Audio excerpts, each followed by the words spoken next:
बहुत बहुत शुक्रिया तौफीक भाई। मेरा नाम है शिफा सईद हफीज़ और मेरा ताल्लुक़ इंसान स्कूल से है। और जहाँ तक आपने तालीम के सिलसिले से जो हम लोगों से जानना चाहा, उस सिलसिले से मैं चंद बातें आपके सामने रखना चाहता हूँ। देखिए, तालीमी उदासीनता या तालीमी जो बेदारी की जो कमी होती है, उसमें बच्चों का तो रोल नहीं होता है, उसमें सरपरस्त हजरात का रोल होता है, जो गार्जियंस होते हैं। बच्चे छोटे हैं, उन्हें नहीं मालूम हमें क्या करना है, हमें क्या नहीं करना है। लेकिन जो उनके गार्जियंस होते हैं, उनके सरपरस्त होते हैं, वो उनको फ़ैसला करना सिखाते हैं कि आपको क्या करना है और क्या नहीं करना है। तो तालीमी बेदारी जो है, उसका ताल्लुक़ जो है गार्जियन की जो समझ है और उनकी जो जागरूकता है, उनकी जो अवेयरनेस है, उसके ताल्लुक़ से। जहाँ तक नंबर ऑफ़ इनरोलमेंट्स का सवाल है, किशनगंज में पहले बहुत कम लोग पढ़ने की तरफ जाते थे, अब काफ़ी लोग जाते हैं।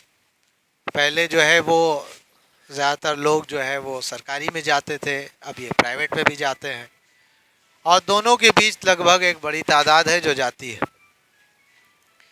जो हजरात स्कूलों में जाते हैं, कॉलेज में जाते हैं, तो सही मानों में वो पढ़ाई के लिए जाते हैं, जिन चीज़ों को सीखने के लिए जाते हैं, तो वो चीज़ें अगर उनको सही तरीके से नहीं मिल पाती हैं तो सिर्फ बज़ाहिर सिर्फ उनका एक एनरोलमेंट रह जाता है और उनका नामांकन तो हो जाता है, लेकिन वो सीख नहीं पाते। तो सही मानों में जो हम लोग समझते हैं इल्म, इल्म तो जानने का नाम है। किसी चीज़ को हमने सीख लिया, जान लिया, ये इल्म है। लेकिन वही इल्म अगर जो है हम उसको अपने अंदर उतार लें, हम उसको अपने अंदर जज्ब कर लें, तो उसी इल्म को फिर हम लोग इरफान कहते हैं, और वो बड़ी ज़बरदस्त चीज़ होती है। यानी अगर हमने रट लिया किसी चीज़ को, तो वो सिर्फ इल्म है, हमने उसको जान लिया, जस्ट लाइक ए रॉबर्ट्स, हमने उसको उसके अंदर इंफॉर्मेशन भर दी। लेकिन हम उसको इस्तेमाल कैसे कर रहे हैं, किस तरह से कर रहे हैं अपने माहौल के साथ, कैसे हम उसको अंडरस्टैंडिंग हमारी डेवलप कैसे हो रही है, समझ कैसे डेवलप हो रही है, हम अपने अंदर के इल्म से बाहर की दुनिया को कैसे देख रहे हैं, असल ये चीज़ें सीखने और समझने की। आम तौर पे हम लोग कहते हैं कि भाई हम लोग इल्म को चबाते हैं, निगलते नहीं हैं, चबाते हैं। चबाते हैं तो थूक देते हैं, लेकिन अगर हम जिसको निगलें तब ने हमारे जिस्म के अंदर वो चीज़ लगे।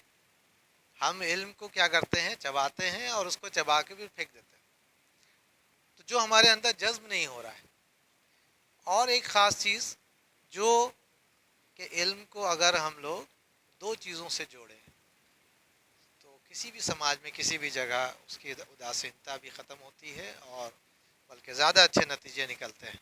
एक तो कि तालीम को हम लोग रोज़गार से जोड़ें, तालीम को हम लोग अखलाक से जोड़ें। अगर सिर्फ़ अखलाक से जोड़ेंगे तो रोज़गार के मौक़े नहीं होंगे, वो सिर्फ अच्छी बातें करना सीख जाएगा, कुछ काम नहीं सीखेगा, अपनी ज़िंदगी को आगे अच्छा नहीं कर सकता है। लेकिन अगर हम सिर्फ काम से जोड़ेंगे, अखलाक से नहीं जोड़ेंगे, तो फिर ये होगा कि वो बेईमानी भी करेगा, काम भी सीखेगा, बेईमानी भी करेगा, गलत काम की तरफ भी जाएगा, उस इल्म का गलत इस्तेमाल करेगा। तो तालीम के साथ तरबियती पहलू और तालीम के साथ हम लोग अखलाकी पहलू के साथ साथ हम लोग रोज़गार के पहलू को भी उसके साथ साथ जोड़ना बेहतर होता है। तो ये जो एक नस्ल जाती है, फिर जो दूसरी नस्ल आती है, इन चीज़ों को जितना वो समझेगी, वो अपने आने वाले बच्चों को ज़्यादा बेहतर बनाएगी। तो किशनगंज में जो आपका जो कहना है कि उदासीनता है, तो उदासीनता नहीं है।